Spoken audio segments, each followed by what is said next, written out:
पूरे संसार का भगवान कौन है? जब यह प्रश्न उठता है कि पूरे संसार का भगवान कौन है, तो यह केवल एक दार्शनिक या धार्मिक जिज्ञासा नहीं है, बल्कि यह मानव जीवन के सबसे गहरे रहस्यों में से एक है। संसार की रचना किसने की? यह ब्रह्मांड किस शक्ति के अधीन है? कौन है वह अदृश्य सत्ता जो इस असीमित आकाश, यह पृथ्वी, यह जल, यह अग्नि, यह वायु और यह जीव जगत संचालित कर रही है? इन प्रश्नों का उत्तर खोजने का प्रयास केवल आज का नहीं है, बल्कि यह हजारों वर्षों से मानव चिंतन का सबसे महत्वपूर्ण हिस्सा रहा है। ऋषि मुनियों ने वेदों के माध्यम से इसका ज्ञान प्राप्त करने का प्रयास किया।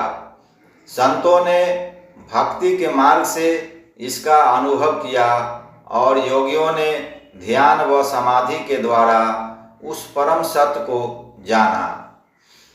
जब हम कहते हैं कि पूरे संसार का भगवान कौन है, तो सबसे पहले हमें यह समझना होगा कि भगवान का अर्थ क्या है।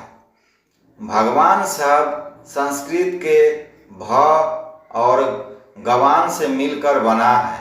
भ का अर्थ है पोषण करने वाला, धारण करने वाला, सृजन और पालन करने वाला। गवान का अर्थ है जिसमें गुण हो, अर्थात वह सत्ता जिसमें संपूर्ण सृष्टि के सभी दिव्य गुण विद्यमान हो और जो इस सृष्टि की रचना, पालन और संहार का कार्य करती हो, वही भगवान है। वेदों के अनुसार भगवान निराकार, सर्वव्यापक, सर्वज्ञ और सर्वशक्तिमान है। वह न आरंभ है न अंत है। वह समय से परे है, देश काल से परे है और सबके भीतर विद्यमान है। यदि हम शास्त्रों और वेदों की ओर देखें तो वहाँ यह स्पष्ट कहा गया है कि एक ही परम सत्ता है जो इस ब्रह्मांड का कर्ता है। ऋग्वेद में कहा गया, एकम सत विप्रा बहुधा वदन्ति, अर्थात सत्य एक है, विद्वान उसे अनेक नामों से पुकारते हैं। कोई उसे ईश्वर कहता है, कोई अल्लाह कहता है, कोई गॉड कहता है, कोई वाहे गुरु कहता है, कोई परमात्मा कहता है। नाम अलग अलग है पर सत्ता एक है। यह भी कहा गया है कि वह सत्ता निराकार है, उसका कोई रूप नहीं, परंतु भक्तों की भावनाओं के अनुसार वह विभिन्न रूपों में प्रकट होती है। यही कारण है कि भारत की संस्कृति में भगवान के अनेक स्वरूपों की पूजा की जाती है। कोई विष्णु को मानता है, कोई शिव को, कोई देवी को, कोई गणेश को, लेकिन इन सब के पीछे जो मूल है वह वही एक अद्वितीय सत्ता है जो सब में समाई हुई है। अब प्रश्न उठता है कि क्या भगवान केवल एक हैं या अनेक?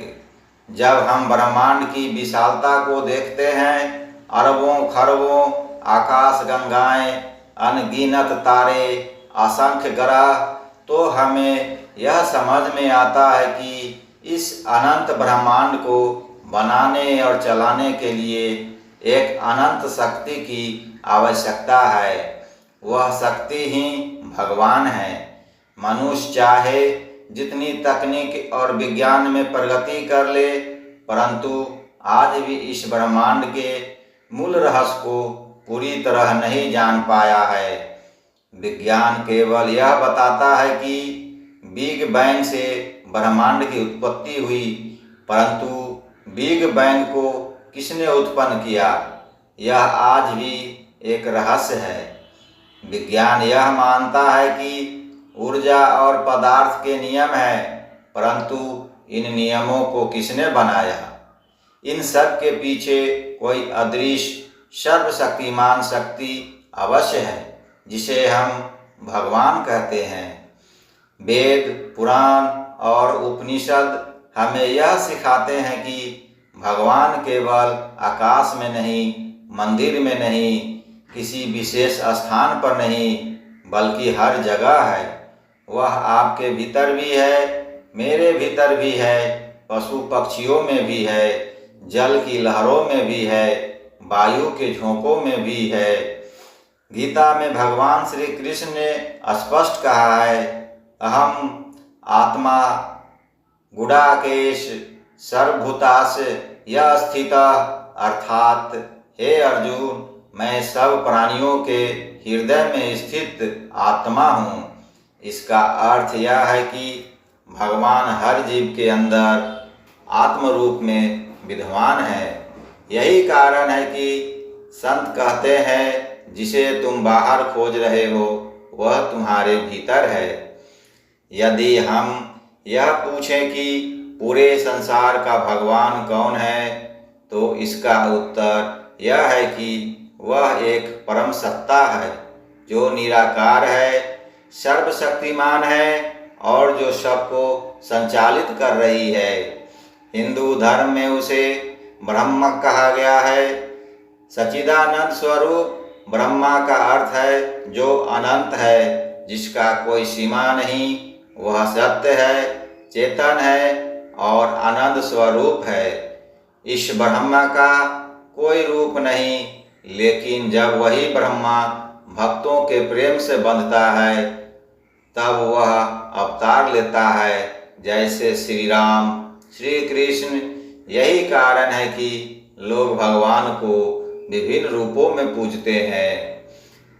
इस प्रश्न का एक और पहलू है, क्या भगवान केवल ब्रह्मांड का संचालन करता है या वह जीवों के कर्मों का भी नियामक है? शास्त्र कहते हैं कि भगवान न्याय प्रिय है। वह हर जीव को उसके कर्मों के अनुसार फल देता है। यह संसार कर्म का खेल है।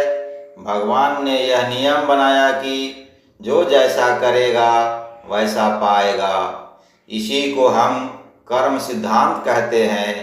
भगवान ने मनुष्य को स्वतंत्र इच्छा दी ताकि वह अच्छे बुरे का चुनाव कर सके। यही कारण है कि भगवान हमें सीधे हस्तक्षेप करके नहीं रोकता, बल्कि कर्मों का फल देता है। पूरे संसार का भगवान वही है जो सबको जीवन देता है।